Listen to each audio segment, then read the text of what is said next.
Good evening, friend. Picture yourself seated by a crackling fireplace, the soft snap of burning logs filling the air, as the world outside fades into a quiet hush. Tonight, we're stepping back into medieval Europe, a place where shadows stretched long and lives were shaped by the weight of tradition, fear, and duty. Our story begins with a man or perhaps a woman whose life took a path few would choose, that of an executioner. This is the horrifying life of a medieval executioner, a tale woven from the threads of history, whispered to you as if we were old friends sharing secrets by the firelight. So, settle in, let your eyes grow heavy if you wish, and let's drift into the past together. If you enjoy these journeys through time, please give this video a like and hit that subscribe button. Your support keeps these stories alive, and I'd love to have you along for more. The medieval world was not a gentle place.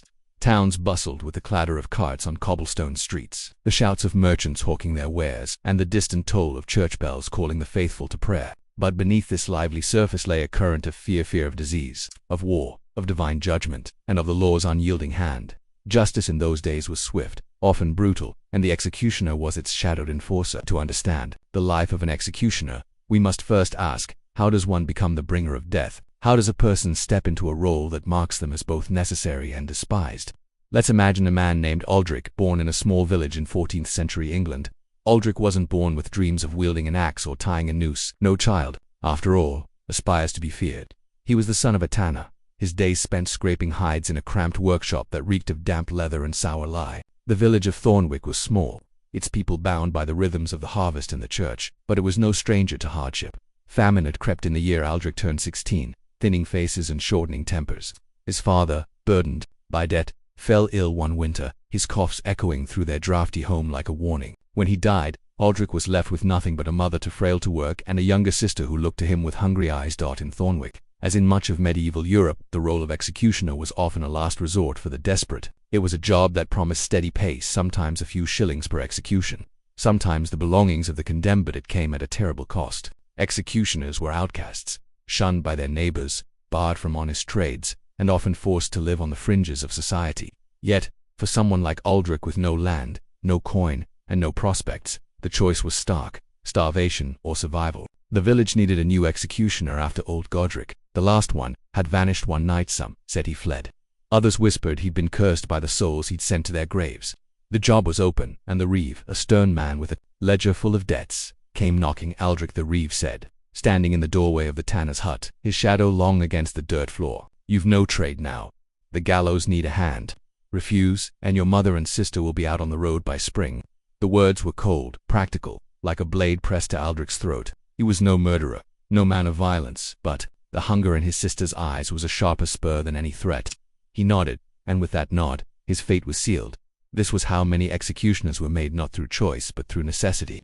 In medieval Europe, the role was often hereditary, passed down like a cursed heirloom. If your father was an executioner, you were likely to follow in his footsteps, for no other trade would have you. But for others, like Aldrich, it was a matter of circumstance. A debtor, a widow's son, a man with no other path might find himself standing before the gallows, learning the weight of an axe in his hands. In some towns, the executioner was chosen by lot, a grim lottery no one wanted to win. In others, criminals themselves were offered the role as a way to escape their own death. Sentence trade one life for many, and carried the stain forever. The training, if you could call it that, was brutal in its simplicity. There were no schools for executioners, no apprenticeships with kind masters. Aldrich was taken to a clearing beyond the village, where the reeve and a grizzled hangman from a neighboring town waited. The hangman, a man with eyes like chipped flint, handed Aldrich a rope. Tie it, he said, pointing to a tree. Aldrich's hand shook as he fumbled with a coarse hemp, the knot slipping under his fingers. Tighter, the hangman snapped. A weak knot means a slow death, and the crowd'll curse you for it.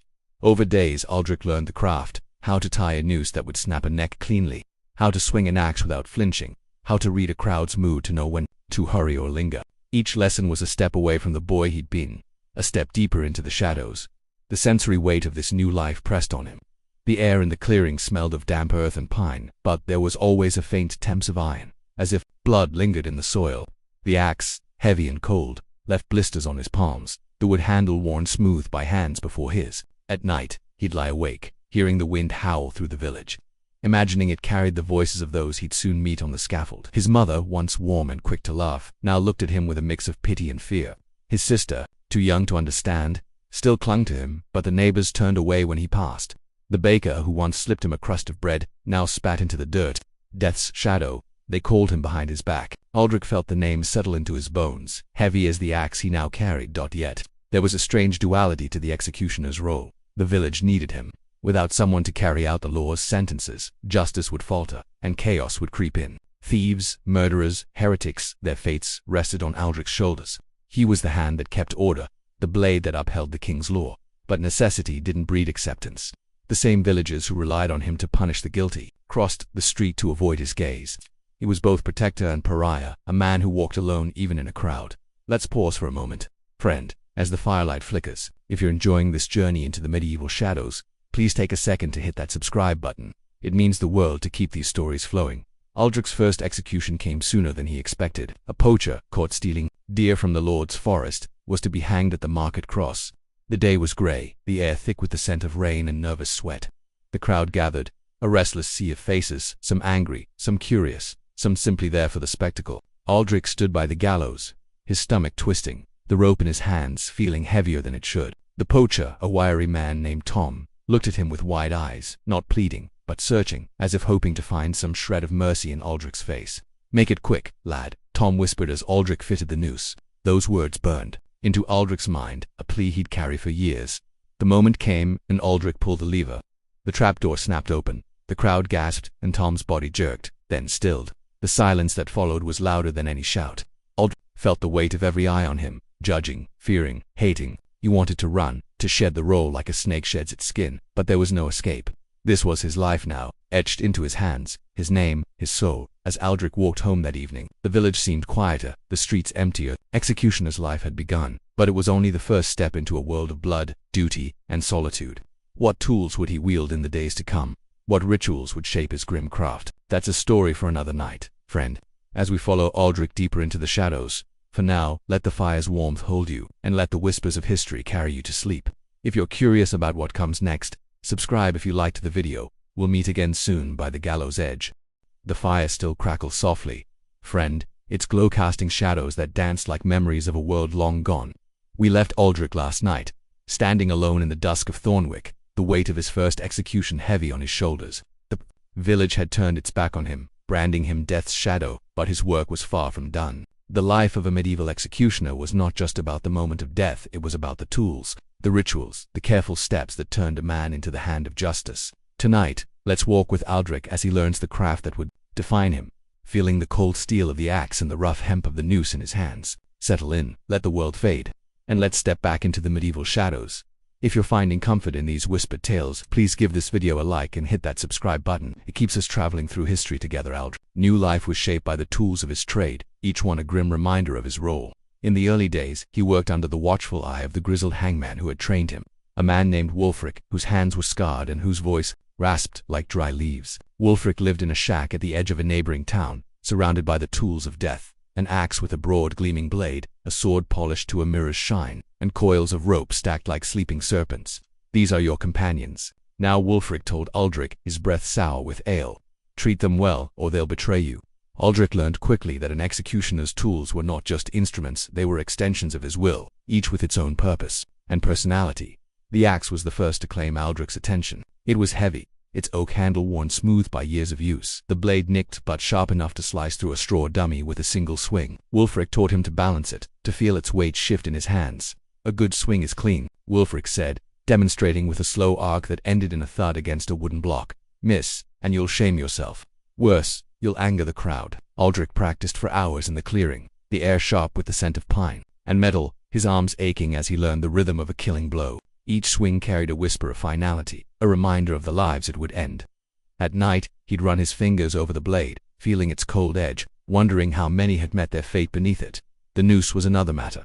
Tying a proper hangman's knot was an art, one that Aldrich struggled to master. The hemp was coarse, scratching his palms as he twisted it into loops. 13 coils, Wulfric instructed, his voice low. "No more, no less, it's tradition."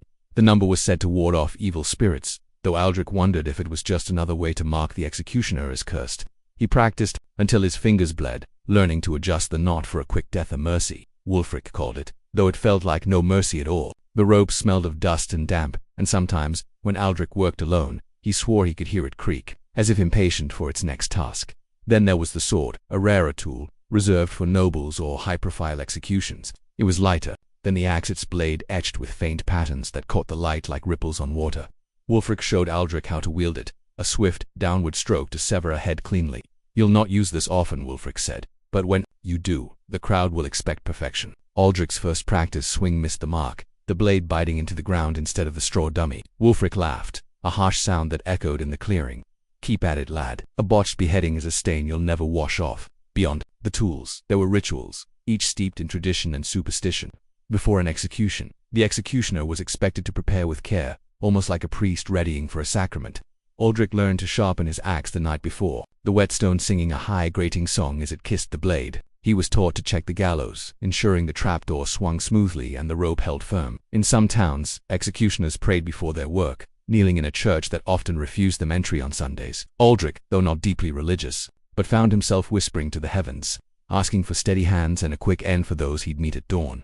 The rituals extended to the condemned. It was customary for the executioner to offer a final moment of dignity, a sip of ale, a chance to confess, or a blindfold to shield them from the crowd's stares. Aldrich's first such encounter came with a thief named Marjorie, a woman with graying hair and trembling hands. She was to hang for stealing bread during a famine, a punishment that felt cruel even to the villagers' hardened hearts. As Aldrich tied the noose, Marjorie looked at him, her eyes wet but steady. "Will it hurt?" she asked, her voice barely a whisper. Aldrich, unsure, "Lead. No, it'll be quick." He adjusted the knot with care, hoping his hands wouldn't betray him. When the trapdoor fell, Marjorie's death was swift, but Aldrich felt her question linger, heavy as the rope itself. The sensory world of the executioner was vivid, inescapable. The air before an execution carried the tang of fierce sweat from the condemned, the sour breath of the crowd, the damp wood of the gallows. Sounds were a cacophony, the creak of the scaffold, the murmurs of onlookers, the occasional wail of a mourner. Aldrich learned to notice these details, to use them to gauge his work. A restless crowd meant he needed to move quickly. A silent one demanded precision.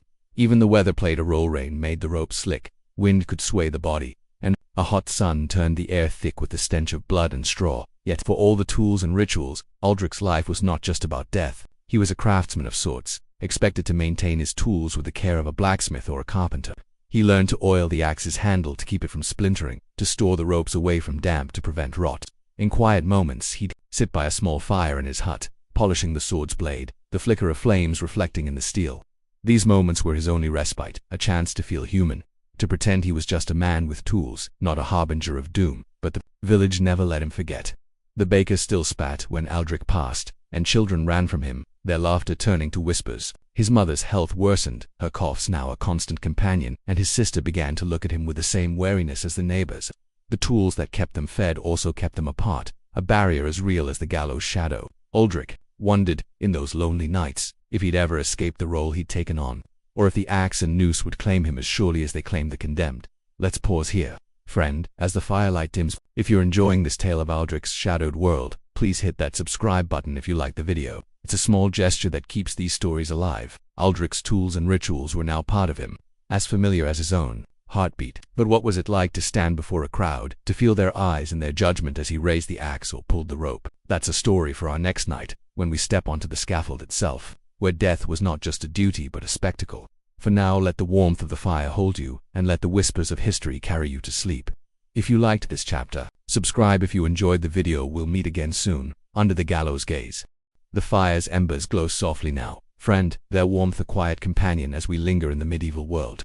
Last we met, Aldrich was learning the weight of his tools, the axe, the noose, the sword, and the rituals that bound him to his grim trade. Each knot he tied, each blade he sharpened, pulled him deeper into the life of an executioner. But tools and rituals were only part of his story.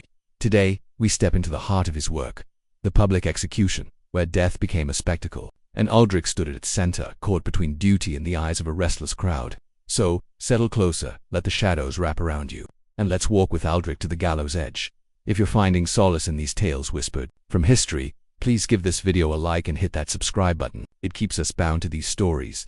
Like a thread through time, the market square of Thornwick was alive on execution days, a far cry from the quiet rhythm of everyday life. The air buzzed with anticipation, thick with the scent of mud, sweat, and the faint sweetness of rotting fruit from nearby stalls.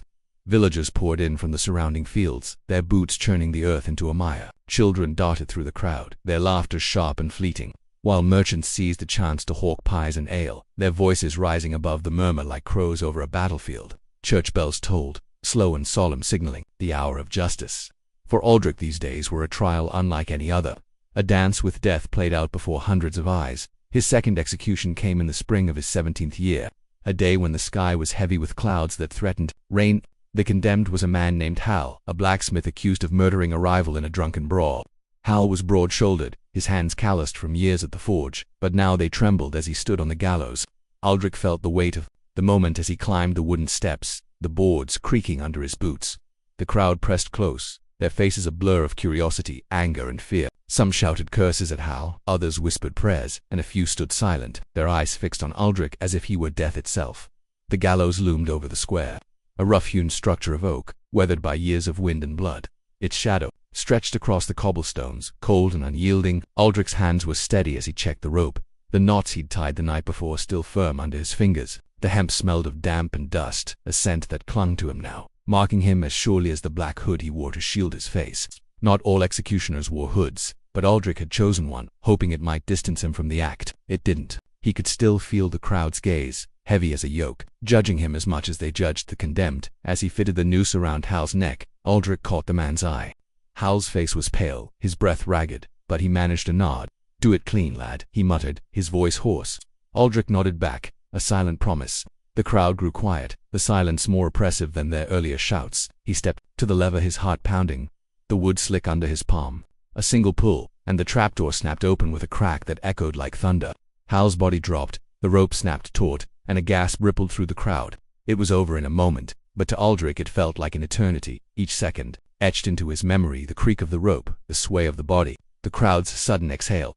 Public executions were more than punishment. They were theater, a spectacle meant to warn, to entertain, to unite. In medieval Europe, they drew crowds as surely as festivals or sermons. Men, women, and children gathered to witness the law's hand, to see justice done or to revel in the fall of the wicked. The executioner was the lead actor in this grim play. His every move scrutinized. A clean death earned grudging respect. A botched one brought jeers and stones. Aldrich had heard tales of executioners chased from towns for a sloppy beheading, their names cursed long after they'd fled. He vowed never to let that happen, though the fear of failure haunted his dreams. Not all executions were hangings. Some called for the axe, a task Aldrich faced later that year. The condemned was a noblewoman, Lady Ellen, convicted of poisoning her husband. Her execution was to be a beheading, a privilege reserved for those of high birth. The crowd was larger, that day, drawn by the rarity of a noble's fall. The air was thick with the scent of wet wool and anticipation, the cobblestones slick from a morning drizzle.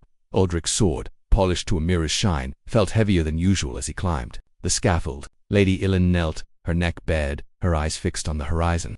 "God forgive us both," she whispered, so softly only Aldrich heard.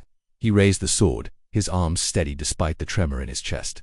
The blade fell true, and the crowd roared, a sound that drowned out his own ragged breath. Each execution left its mark on Aldrich. The sound stayed with him, the snap of the rope, the thud of the axe, the crowd's shifting moods. He learned to read them, to know when to pause for effect or hurry to avoid their wrath. The sensory world of the scaffold was overwhelming. The metallic tang of blood, the rough grain of the gallows under his fingers, the heat of the sun or the bite of a winter wind.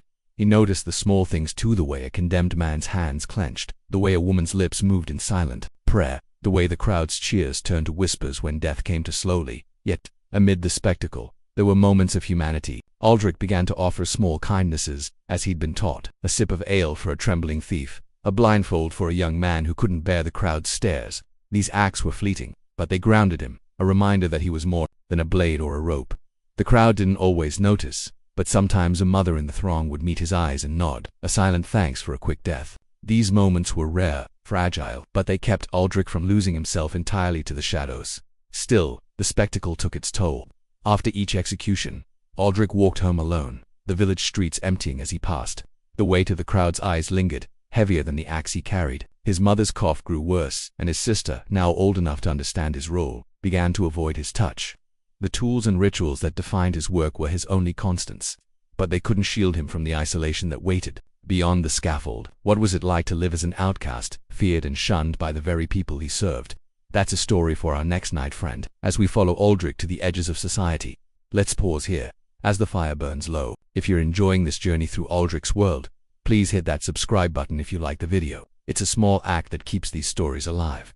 For now, let the embers glow cradle you, and let the whispers of history guide you to sleep. If you liked this chapter, subscribe if you enjoyed the video. We'll meet again soon, in the lonely margins of Thornwick. The fire's glow is faint now, friend, its embers casting a soft warmth as we linger in the medieval world of Thornwick. We left Aldrich last night standing on the gallows, the crowd's roars fading as he walked away from another execution, the weight of their eyes heavy on his back. The axe, the noose, the rituals, they were his companions, but they couldn't shield him from the truth of his life. To be an executioner was to live apart, a shadow cast out by the very society that needed him. Tonight, let's follow Aldrich beyond the scaffold, to the edges of the village, where isolation shaped his days as surely as the blade shaped his work. Settle in, let the quiet wrap around you, and let's walk with him through the lonely margins of his world. If you're finding comfort in these whispered stories, please give this video a like and hit that subscribe button. It keeps us tethered to these forgotten lives. Aldrich's home was no longer the tanner's hut where he'd grown up. After he took up the executioner's role, the village reeve had moved his family to a small house at the edge of Thornwick near the river where the tanneries and slaughterhouses spilled their refuse. The house was squat, its thatch patchy, the walls stained with damp. The air here carried the sharp tang of rotting hides and the faint iron of blood, a constant reminder of Aldrich's trade. The neighbors, if you could call them that, were other outcast stanners, butchers, and a woman rumored to be a healer or a witch, depending on who you asked. They nodded to Aldrich when he passed, but their eyes never lingered, as if looking too long might taint them too. This was the executioner's lot in medieval Europe, to live on the fringes, both physically and socially.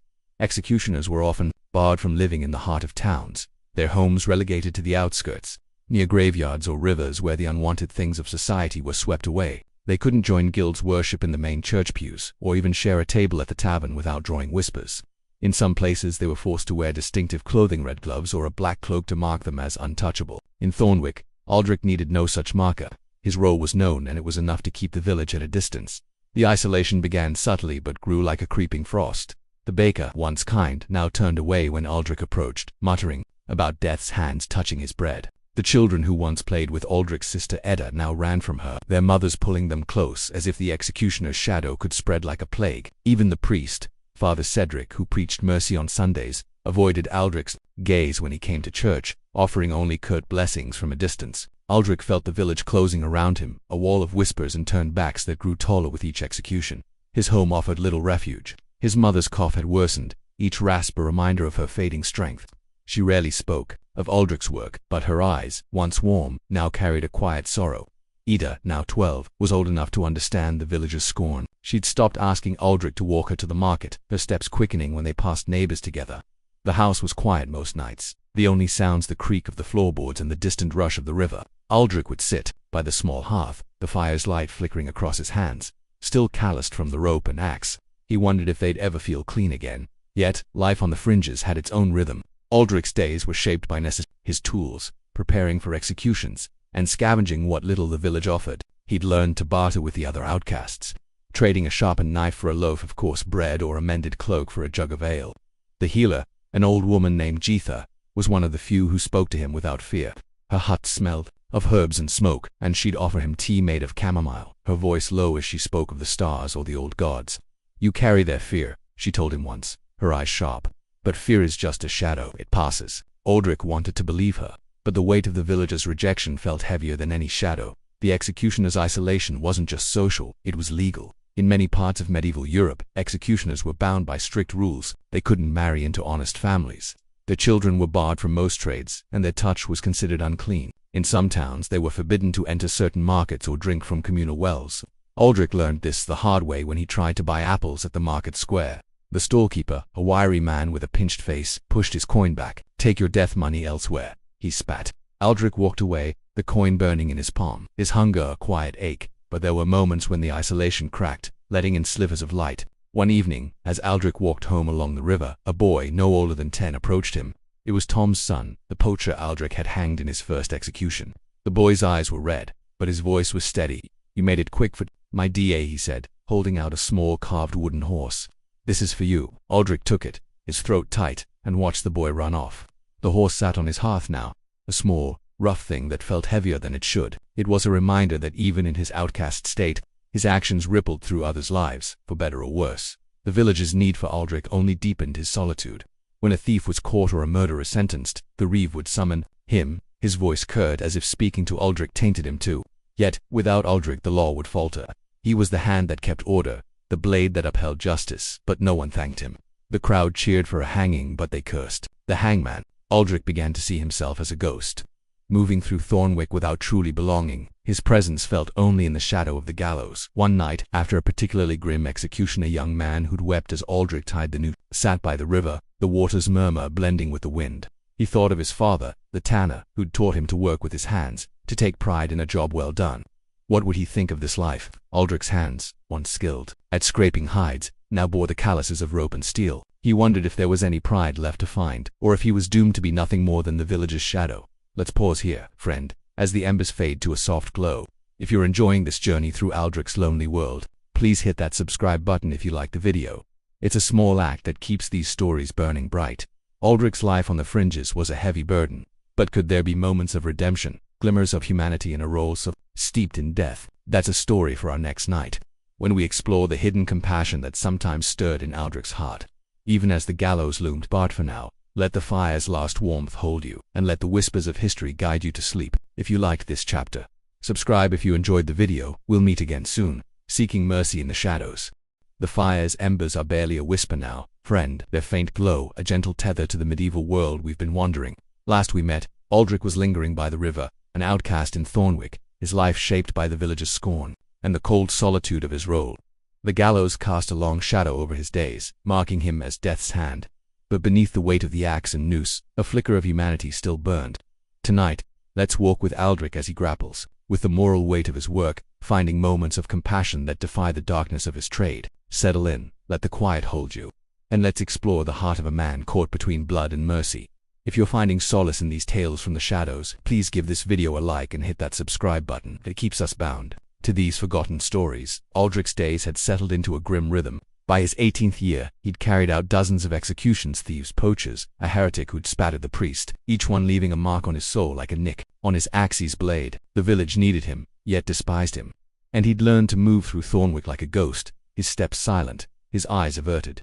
His mother's cough had grown into a rattle that kept him awake at night, and Ida, his sister, now spent her days helping Jetha, the healer, her laughter rarer with each passing season. The wooden horse from Tom's son still sat on the hearth, a quiet reminder of the lives Aldrich touched, even if only in their final moments. But the executioner's life was not just about death. It was about choices, small acts that could shift the balance between cruelty and kindness. Aldrich had learned this early, in the way he tied a noose to ensure a quick snap or offered a blindfold to shield a trembling soul from the crowd's stares. These were expected, part of the rituals Wulfric had taught him, but Aldrich began to seek out other ways to ease the condemned's passage. Acts that went unnoticed by the village but carried weight in his own heart. One such moment came in the autumn of that year, when a young woman named Joan was sentenced to hang. Joan was barely older than Aldrich, her crime a desperate one. She'd stolen silver from the church to buy medicine for her dying child.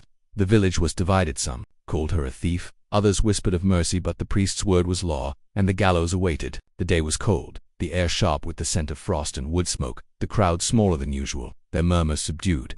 Joan stood on the scaffold, her hands bound, her face pale but composed. Her eyes met Aldrich's as he approached with the rope, and he saw, not fear, but resignation. A mother who'd fought and lost. "Will you pray for my boy?" she asked, her voice soft, almost lost in the wind. Aldrich froze, the rope heavy in his hands.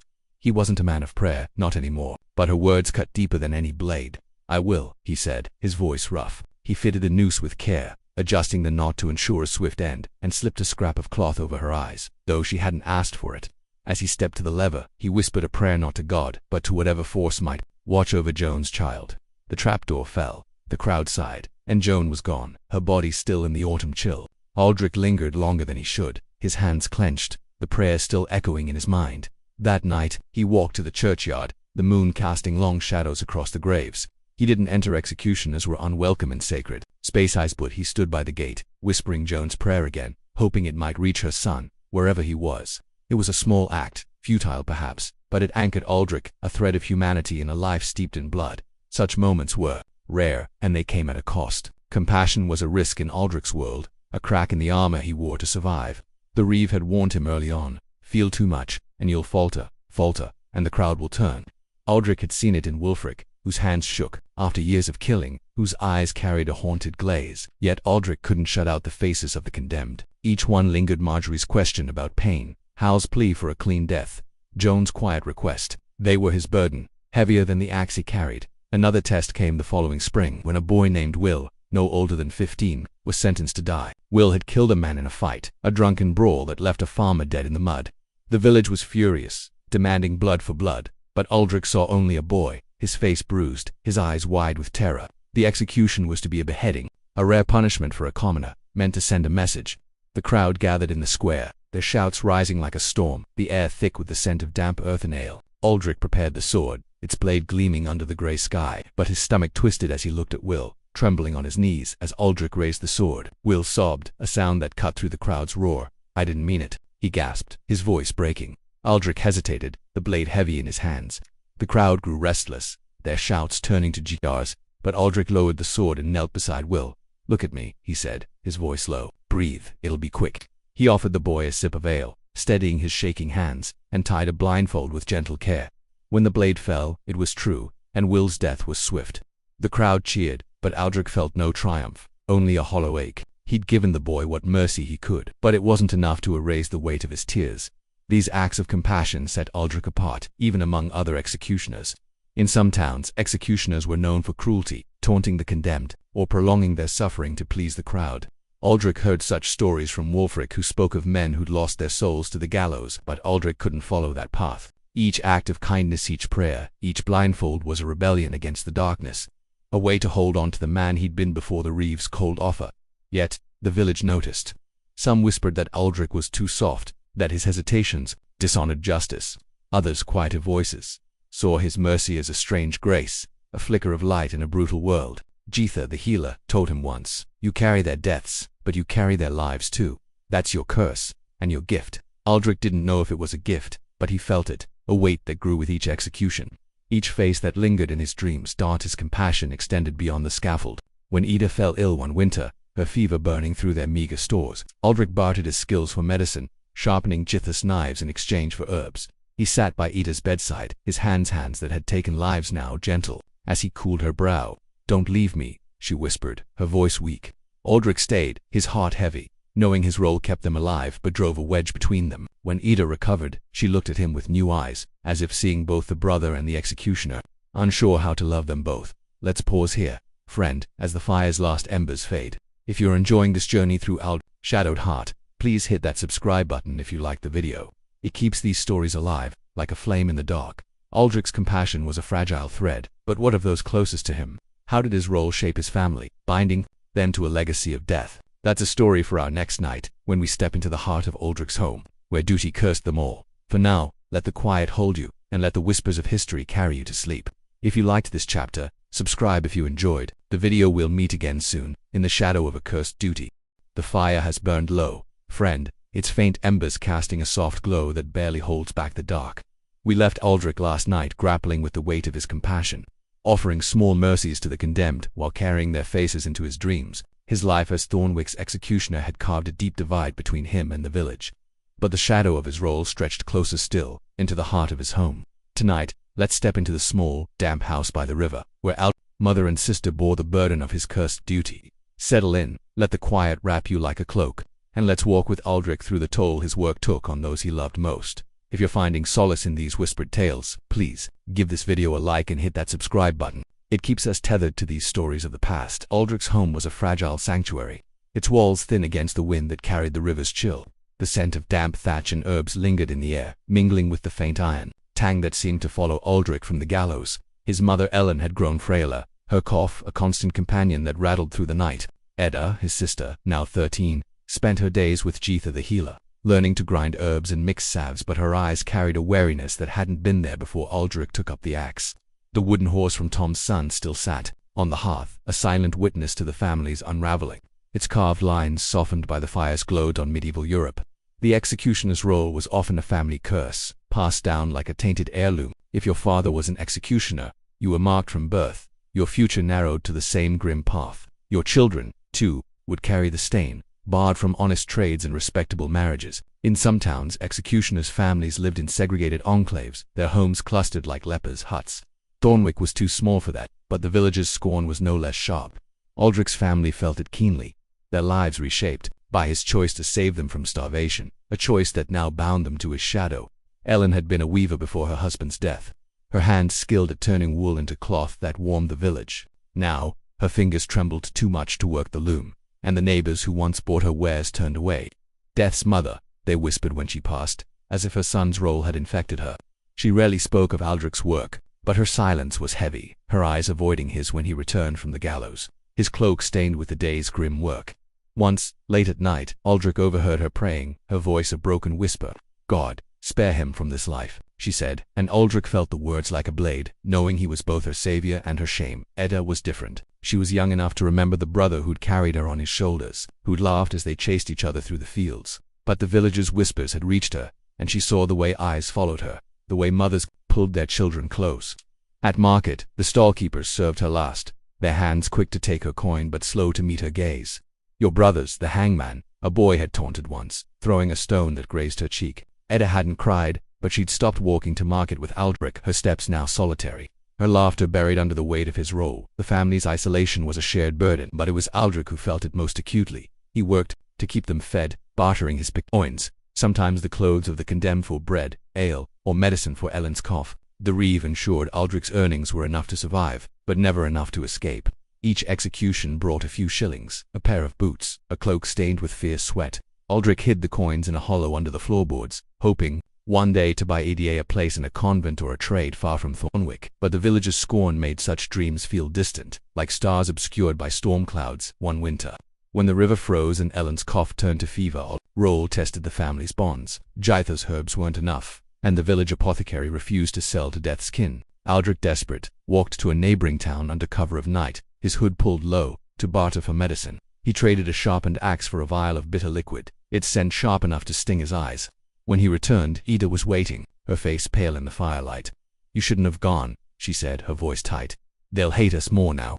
Aldrich handed her the vial, his hands rough against hers. "Let them hate," he said. "You're alive." But Ida's eyes didn't soften, and Aldrich felt the rift between them widen, a chasm carved by his duty. The executioner's curse extended beyond scorn to the fear of inheritance. In many towns, the role passed from father to son, a legacy no one wanted but few could refuse. Aldrich, unmarried and childless, felt the weight of this tradition like a noose around his own neck. He imagined Ida's future, her chances at a normal life dwindling because of him. Would she be forced to marry another outcast, a tanner or a gravedigger, their children doomed to the same shadows?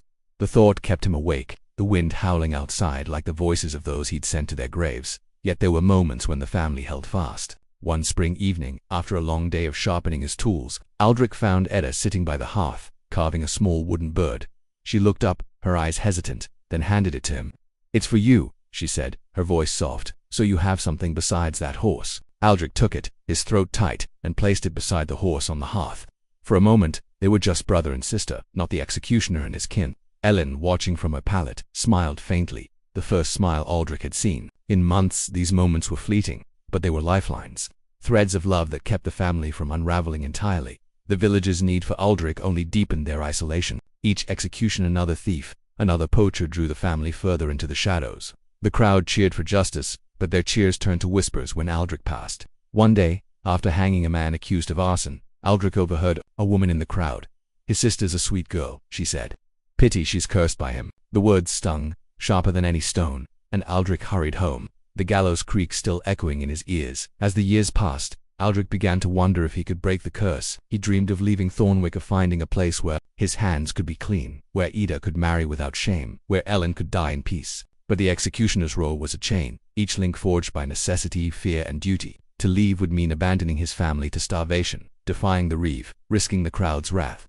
Yet, the thought lingered, a faint hope in a life of shadows. Let's pause here, friend, as the embers fade to ash. If you're enjoying this journey through Aldrich's burdened world, please hit that subscribe button if you like the video. It's a small act that keeps these stories burning. Aldrich's family carried the gallows toll, but what of the law itself? How did he serve as its dark enforcer, caught between justice and vengeance? That's a story for our next night, when we step into the machinery of medieval law, where Aldrich's blade upheld order at a terrible cost. For now, let the quiet cradle you, and let the whispers of history guide you to sleep. If you liked this chapter, subscribe if you enjoyed the video. We'll meet again soon, in the shadow of the law's unyielding hand. The embers are cold now, friend, but their faint warmth lingers in the air. A quiet bridge to the medieval world we've been wandering. Last we met, Aldrich sat by his hearth, the weight of his role as Thornwick's executioner pressing not just on him but on his mother and sister, their lives cursed by the gallows' shadow. His small acts of compassion and the fragile bonds with his family kept him tethered to humanity, but his work was far from done. Tonight, let's step into the machinery of medieval justice, where Aldrich served as the law's dark hand, caught between upholding order and fueling vengeance. Settle in, let the stillness wrap around you, and let's walk with Aldrich through the cold gears of the law. If you're finding solace in these whispered tales, please give this video a like and hit that subscribe button. It keeps us bound to these stories of the past. By his 19th year, Aldrich had become a fixture in Thornwick, as much a part of the village as the church or the market cross, yet always apart. The gallows stood as a grim monument to his role, its weathered beams a constant reminder of the law he served. Medieval justice was a brutal affair, a patchwork of royal decrees, church edicts, and local customs that demanded swift punishment for crimes great and small. Theft, murder, heresy, even witchcraft each carried a sentence, and Aldrich was the one to carry it out. His axe and noose were the final word in a system that left little room for mercy. The law in Thornwick was enforced by the reeve, a man named Godwin, whose ledger of debts and crimes was as unyielding as stone. Godwin answered to the local lord, a distant figure who rarely visited but whose word was absolute. The church, too, held sway, with Father Cedric preaching that sin must be purged through blood. Aldrich stood at the end of this chain, the hand that turned words into deeds. He didn't judge the guilty that was for the reeve, the lord, or the priest, but he felt their judgments in every swing of his blade, every pull of the lever. The system was not always fair. Aldrich had seen it in Joan, hanged for stealing to save her child, and in Will, beheaded for a moment's violence. The law cared little for circumstance, and the crowd cared even less. They came to the gallows for justice, but often what they sought was vengeance, a release for their own fears and frustrations. Aldrich learned to read their mood, to know when their shouts demanded a quick death or a drawn-out spectacle. He hated the latter, but sometimes the reeve would whisper, "Make it slow," and Aldrich would grit his teeth, prolonging the moment to satisfy the crowd's hunger. One summer, a man named Roger, a miller, accused of shorting the village's flour, faced the gallows. The crime was petty, but the harvest had been poor, and the village's anger was sharp. The square buzzed with heat and dust, the air thick with the scent of sweat and stale bread. Roger was a burly man, his face red with defiance as he stood on the scaffold. "I cheated no one," he shouted, his voice cracking. The crowd jeered, throwing clods of dirt that spattered Aldrich's cloak. Godwin, standing at the edge of the platform, nodded to Aldrich. "Hang him," he said, his voice cold. Aldrich fitted the noose, his hand steady despite the knot in his chest. Roger's eyes met his, not pleading but accusing. "You're their dog," he spat. Aldrich pulled the lever and the crowd roared as Roger's body jerked and stilled. The word stayed with Aldrich, a barb that festered. Was he justice's servant or vengeance's tool? The law demanded order, but the crowd's cheers often felt like bloodlust. He began to notice the patterns, how the reeve chose who faced the gallows, how the priest's sermons stirred the village's anger, how the lord's rare visits brought harsher sentences to prove his authority. Aldrich was the final act, but the play was written by others, and he had no lines to speak yet. There were moments when he could tip the scales. One winter, a woman named Agnes was sentenced to die for witchcraft. The accusations were vague: a cow had died, a child had sickened, and Agnes, a widow living alone, was an easy target. The crowd was small that day, the air biting with frost, the ground hard under Aldrich's boots. Agnes was frail, her hands twisted with age, her eyes calm as she faced him. "I've no magic," she said softly, "but I forgive them." Aldrich, moved by her words, adjusted the noose with care, ensuring a swift end. As he pulled the lever, he whispered a prayer, not for her soul but for his own, asking forgiveness for serving a law that felt unjust. These acts of mercy were dangerous. The reeve watched Aldrich closely, suspicious of any hesitation. "You're not here to think," Godwin told him once, his eyes narrow. "You're here to act." But Aldrich couldn't help thinking. Each execution added to the weight he carried: the faces, the pleas, the moments when justice felt like vengeance. He began to seek out Jetha the healer, more often, sitting by her fire as she spoke of balance, of the world's need for both light and dark. "You're the law's hand," she said, her voice like dry leaves, "but you're still a man. Don't let them take that from you." Aldrich's role as enforcer brought other duties. Beyond executions, he was sometimes called to perform punishments: floggings, brandings, the cutting off of hands. These were worse, in a way, than death. A thief named Simon, caught stealing sheep, was sentenced to lose a hand. The square was quiet that day, the air heavy with the scent of snow. Simon begged, his voice raw, but the reeve's orders were clear. Aldrich's axe, sharp as ever, did the job cleanly, but Simon's screams echoed in his ears long after the man had stumbled away, clutching his stump. The crowd dispersed in silence, and Aldrich felt their judgment shift from the thief to him.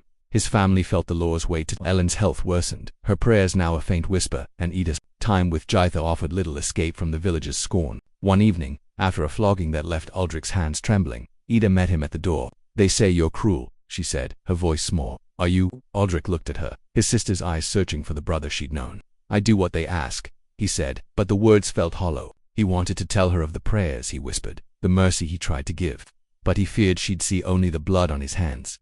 The law's machinery ground on, and Aldrich with it. He learned its rhythms, the reeve summons, the priests' sermons, the crowd's shifting moods.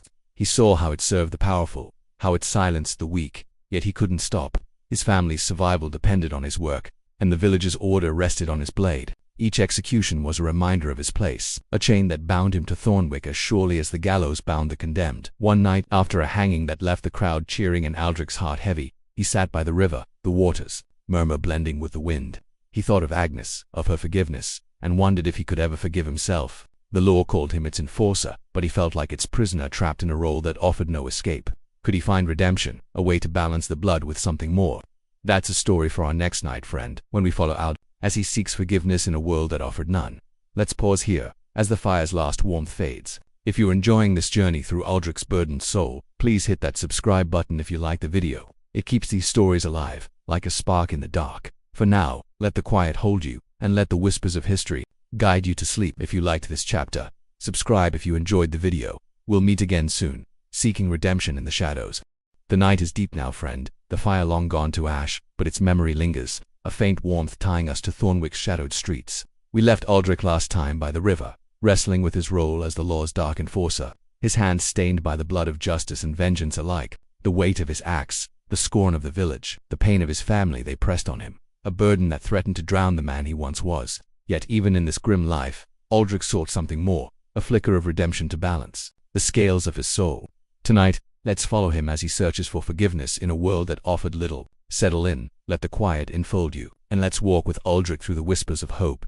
If you're finding comfort in these tales from the past, please give this video a like and hit that subscribe button. It keeps us bound to these stories. Like a candle in the dark, Aldrich was 20 now, his face hardened by 3 years as Thornwick's executioner.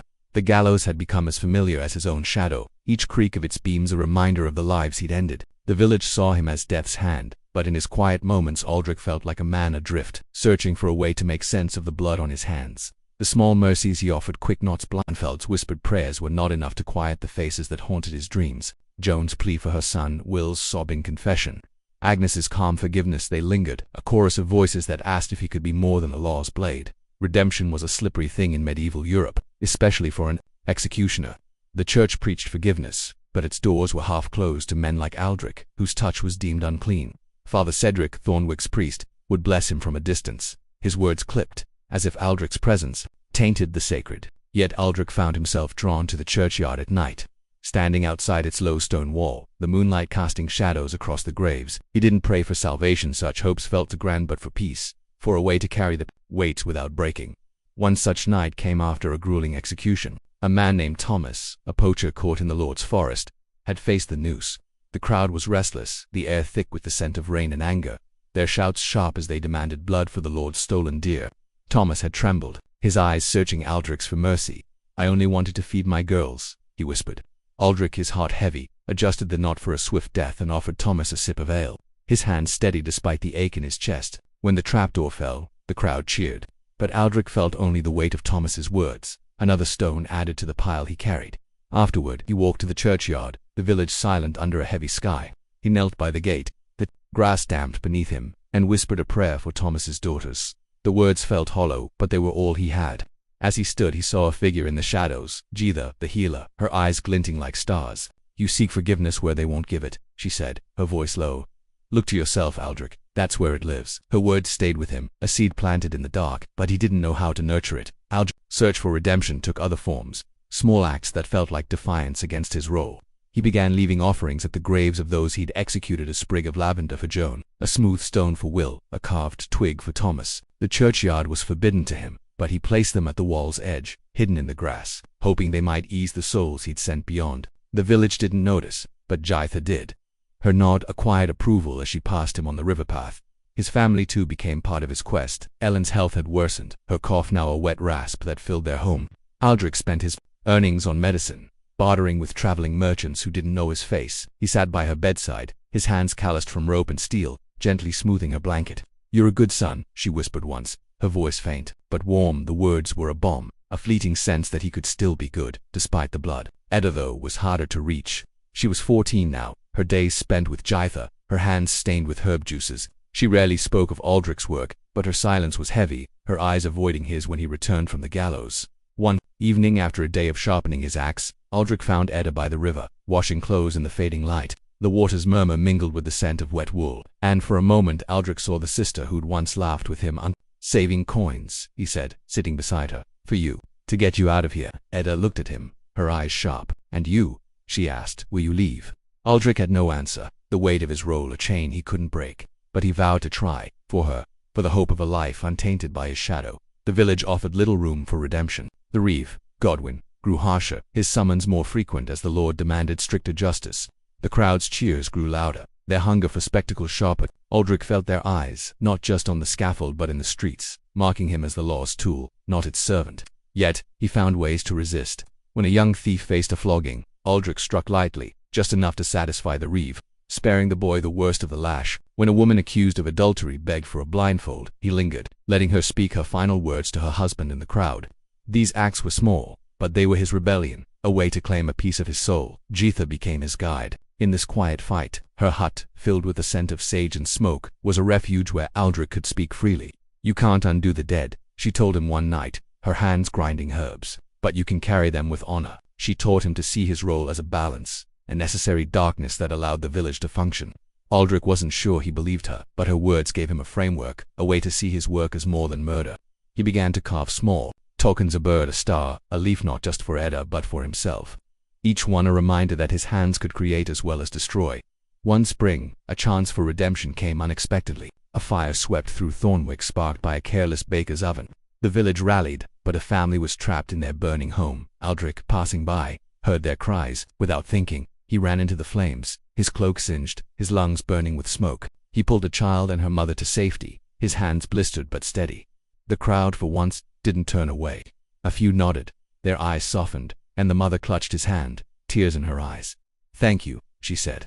For a moment, Aldrich felt human, not a shadow. But the reeve's voice cut through. "Back to your work, executioner." The moment passed, but it lingered in Aldrich's heart, a spark of something new. Let's pause here, friend, as the night grows still. If you're enjoying this journey through Aldrich's search for redemption, please hit that subscribe button. If you like the video, it's a small act that keeps these stories glowing. Aldrich's quest for forgiveness was a fragile thread, but what of the end of his path? Could he escape the gallows' shadow, or would it claim him forever? That's a story for our next night, when we follow Aldrich to the twilight of his career, where the final stroke awaited. For now, let the quiet cradle you, and let the whispers of history guide you to sleep. If you liked this chapter, subscribe. If you enjoyed the video, we'll meet again soon. At the edge of Aldrich's final days, the night is still, friend, the air heavy with the memory of a fire long turned to ash, its faint echo tying us to Thornwick's shadowed world. We left Aldrich last time seeking redemption, carving small acts of mercy and hope into a life defined by death. His hands, stained by the gallows, had pulled a family from flames, earning a fleeting moment of gratitude. But the reeve's cold command pulled him back to his role. Now, as Aldrich nears his 21st year, the weight of his life as an executioner presses harder, and the end of his path looms.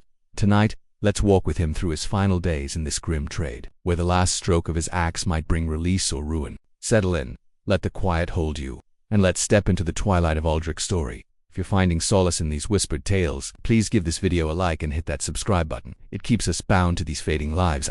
Days in Thornwick had grown heavier, each execution a stone added to the burden he carried. The gallows stood as ever, its beams weathered by rain and blood, a constant reminder of the role that defined him. His mother, Ellen, was now a shadow of herself, her cough, a faint rattle that barely stirred the air of their damp home. Edda, 15 and sharp-eyed, spent her days with Jitha, her hands skilled with herbs but her heart guarded, her bond with Aldrich strained by years of the village's scorn. The wooden horse and carved bird on the hearth were silent witnesses to their fractured family, their edges softened by time but heavy with memory. The executioner's life was not meant to last long. In medieval Europe, many burned out young, their bodies worn by the physical toll, their minds by the endless parade of death. Some fled, risking capture or starvation. Others drowned their guilt in ale or ended their own lives. Aldrich had seen it in Wulfric, his old mentor, whose hands shook and whose eyes carried a haunted glaze before he vanished one winter. Aldrich felt the same weariness now, a bone-deep ache that went beyond the blisters on his palms or the knots in his shoulders. The faces of the condemned Joan, Will, Agnes, Thomas crowded his dreams, their voices blending with the creak of the gallows. Yet, he couldn't stop the reeve. Godwin summoned him with increasing frequency, the Lord's demands for order growing harsher as unrest stirred in the region. Bandits roamed the roads, and whispers of rebellion reached even Thornwick's muddy streets. Each execution was meant to quell fear, but it only deepened Aldrich's isolation. The crowd's cheers had turned hollow, their eyes more accusing than ever. Death's shadow, they still called him, but now the name felt like a truth he couldn't escape. One autumn day, a summons came that would change everything. A man named Leo, a traveler accused of spying for a rival lord, was to be beheaded. The charge was vague, the evidence thinner than mist, but the Lord's word was law. The square was packed, the air sharp with the scent of fallen leaves and nervous sweat. Leo was young, his face defiant but pale, his hands bound as he knelt on the scaffold. The crowd was tense, their murmurs low, sensing the weight of this execution. Aldrich prepared his sword, its blade gleaming under a gray sky, but Leo's eyes met his, steady and unafraid. "You don't believe I'm guilty," Leo said, his voice low enough for only Aldrich to hear. "Will you kill me anyway?" The word struck Aldrich like a blow. He'd never questioned a sentence before, not openly, but Leo's gaze held a challenge he couldn't ignore. He raised the sword, his arm steady, but his heart raced. The crowd waited, their breath held, the silence louder than any shout. For a moment Aldrich considered lowering the blade, defying the reeve, the law itself. But he saw Godwin's eyes, narrow and watchful, and thought of Edda, of Ellen, of the coins hidden under the floorboards for their future. He swung, and Leo's head fell, the crowd roaring as blood stained the scaffold. Aldrich stood frozen, the sword heavy in his hands, Leo's words echoing in his mind. That night he didn't go home. He walked to the river, the water's murmur blending with the wind, and sat on its bank, his cloak damp with mist. He thought of Jitha's words, about carrying the dead with honor, but Leo's death felt like a betrayal, a line crossed that he couldn't uncross. He was no longer just the law's hand. He was its accomplice, killing a man he believed innocent. The weight of it was too much, a noose tightening around his own neck. Aldrich began to plan his escape. He'd saved enough coins to give Ida chance a convent, perhaps, or a trade in a distant town. Ellen's time was short, her breathing now a faint whisper, and Aldrich vowed to stay until she passed. But after that, he would leave Thornwick, shed the executioner's shadow, and find a place where his hands could be clean.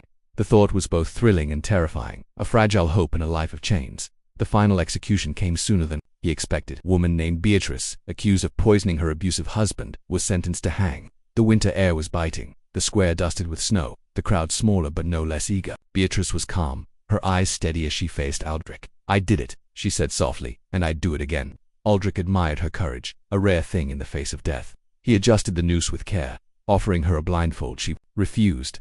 "Let them see my face," she said. As he pulled the lever, the trapdoor snapped open, and Beatrice's death was swift, her body still in the snow's soft embrace. The crowd dispersed in silence, and Aldrich felt a strange peace, as if Beatrice's resolve had steadied him for what lay ahead.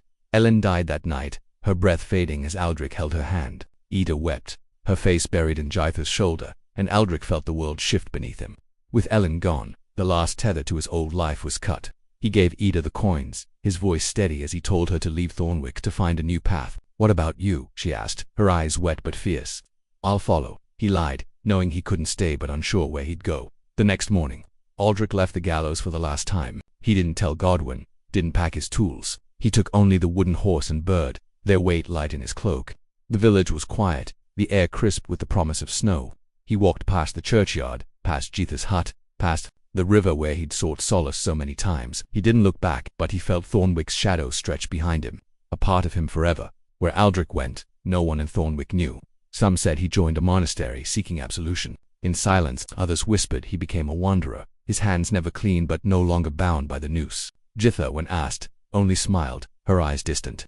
"He carried his dead," she said, and that was enough. Let's pause here, friend, as the night grows still. If you're enjoying this journey through Aldrich's final days, please hit that subscribe button if you liked the video. It's a small act that keeps these stories alive. What legacy did Aldrich leave behind, and how does his story echo in our world today? That's a story for our last night, when we reflect on the executioner's life and its whispers in the present. For now, let the quiet cradle you, and let the whispers of history guide you to sleep. If you liked this chapter, subscribe. If you enjoyed the video, we'll meet again soon, to ponder Aldrich's enduring shadow. The night is at its deepest. Friend, the world hushed, as if holding its breath. The memory of Aldrich's firelit home now a faint glow in our minds. We left him last time walking away from Thornwick, his axe and noose abandoned, the wooden horse and carved bird tucked in his cloak as he stepped into an uncertain future. His life as an executioner had ended, but its shadow lingered, a weight carried in his heart and etched into the village he left behind. Tonight, let's reflect on Aldrich's legacy, how his story ripples through time, touching our own world, with whispers of justice, humanity, and the cost of duty. Settle in, let the stillness embrace you, and let's trace the echoes of a medieval executioner's life. If you're finding solace in these tales woven from history's threads, please give this video a like and hit that subscribe button. It keeps us bound to these stories.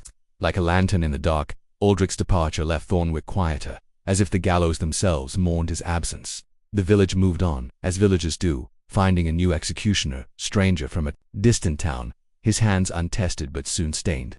The reeve, Godwin, noted Aldrich's absence with a grunt, his ledger unchanged, while Father Cedric preached of order restored, never mentioning the man who'd been its hand. Ida, now alone, took the coins. Aldrich left and found a place with a weaver in a neighboring village, her hands busy with thread, her heart still heavy with her brother's shadow. Jetha, the healer, spoke of Aldrich only in whispers, her eyes distant as she stirred her herbs, saying, he carried his dead, and that was his freedom. In medieval Europe, executioners like Aldrich were rarely remembered as men. They were symbols, shadows cast by the law's unyielding light, their names lost to time. Yet, their work shaped the world they lived in, a world where justice was both a necessity and a spectacle. The gallows, the axe, the noose, they were tools of order, meant to protect the fragile balance of society. But they came at a cost, not just to the condemned but to the men who wielded them. Aldrich's story, though rooted in the mud and blood of Thornwick, carries truths that echo beyond his time, touching our own. Consider the life of Aldrich Lead. He was no villain, no monster, but a man pushed by circumstance into a role that marked him as both essential and reviled. He was the tanner's son, driven by hunger to take up the axe, his hands shaped by necessity rather than choice. His compassion, those small acts of mercy, the blindfolds, the whispered prayers, set him apart, yet they couldn't erase the blood. His family bore the curse of his trade, their lives narrowed by the village's scorn, and when he walked away he left not just Thornwick but a question. What does it mean to serve justice when it demands your humanity? These questions linger in our world. We no longer gather in market squares to watch executions, but the idea of justice remains complex, fraught with the tension between punishment and mercy. Today, we debate prisons, sentences, the morality of state-sanctioned death, and the people who carry out society's will. Aldrich's story asks us to look at those who stand at the edge of justice, the executioners, the jailers, the enforcers, and see their humanity. They too carry a burden, their hands marked by the work we ask of them. Aldrich's compassion, his struggle to balance duty with kindness, speaks to us still. In his time, a quick death was a mercy, a rebellion against a system that often demanded cruelty. Today, we might see his acts in those who advocate for fairness, who seek to soften the edges of a harsh world. The nurse who comforts a dying patient, the lawyer who fights for the condemned, the stranger who offers a kind word. They carry Aldrich's legacy, the quiet defiance of choosing humanity over indifference. His isolation, too, has echoes. In medieval Europe, executioners lived on the fringes, their touch deemed unclean, their families shunned. We may not mark people with red gloves or black cloaks, but we still create outcasts, those we push to society's edges, whether by stigma, poverty, or circumstance. Aldrich's loneliness reminds us to look at those we turn away, to ask what burdens they carry and how our judgments shape their lives. The sensory world of Aldrich's time feels distant, yet vivid. The creak of the gallows, the temps of blood in the air, the weight of an axe in calloused hands, they ground his story in a reality we can almost touch. Our world has its own textures, the hum of a courtroom, the cold steel of a prison gate, the murmur of a crowd outside a place of judgment. These are the modern echoes of Aldrich's life, reminders that the past is never truly gone, only reshaped. What became of Aldrich? The stories vary, as stories do. Some in Thornwick whispered he joined a monastery, his days spent in silence, seeking absolution for the lives he'd taken. Others said he wandered a nameless traveler, his hands never clean but no longer bound by the noose. Jetha's words, he carried his dead, suggests he found a kind of peace, not in erasing his past but in accepting it. Perhaps he settled in a distant village, his scars hidden, his story untold. Or perhaps he simply vanished, like so many executioners, into the shadows of history, but his legacy lives in the questions he left behind. Each execution he performed was a mirror held up to Thornwick, reflecting their fears, their anger, their need for order.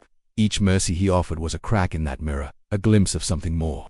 Today, we face similar mirrors, laws that protect but also punish, systems that demand obedience but sometimes falter in fairness. Aldrich's life asks us to look closer, to see the hands that carry out our will, and to ask what we lose when we demand their sacrifice on our time. We don't gather at gallows, but we still grapple with justice's cost. The executioner's role has faded, replaced by systems less visible but no less weighty. Aldrich's story reminds us that those who serve justice, whether with a blade or a pen, carry its burden, their humanity tested by the work we ask of them. His small acts of redemption, his carvings, his prayers, suggest that even in the darkest roles, there is room for light, for choices that defy the weight of duty. As we sit here, friend, the night feels softer, the world a little closer. Aldrich's story is one of many, a thread in the tapestry of history, but it speaks to us because it's human. We all carry burdens, guilt, duty, the judgments of others, and we all seek ways to make peace with them. Aldrich's life, with its blood and mercy, its isolation and hope, it's a reminder that even in the shadows, we can choose to be more than our roles. Let's pause here, as the night fades to dawn. If you're enjoying this journey through Aldrich's world, please hit that subscribe button if you like the video. It's a small act that keeps these stories alive, like a spark carried through time. For now, let the quiet hold you, and let the whispers of history guide you to sleep. If you liked this chapter, subscribe. If you enjoyed the video, we've walked a long path with Aldrich, and his story will linger, a whisper in our own time.